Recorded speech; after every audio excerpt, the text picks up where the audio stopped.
Hello mga lods, try po tayo ngayon mag-barbecue sa ating medyo maliit na oven.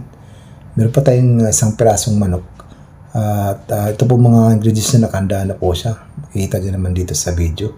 Haluin lang po natin itong mga hiniwa nating sibuyas, bawang at saka bawang dahon.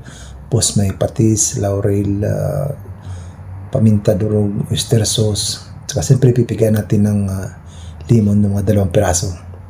Saka meron po tayong nakahandang tanglad. Ito po ay galing pa po ng Mindanao, Surigao City. Dala natin galing doon habang nagbakasyon.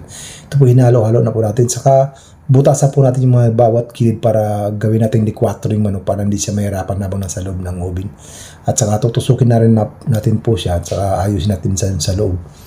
Nakahanda na po siya, marinated na po siya. Ito inaayos na po natin.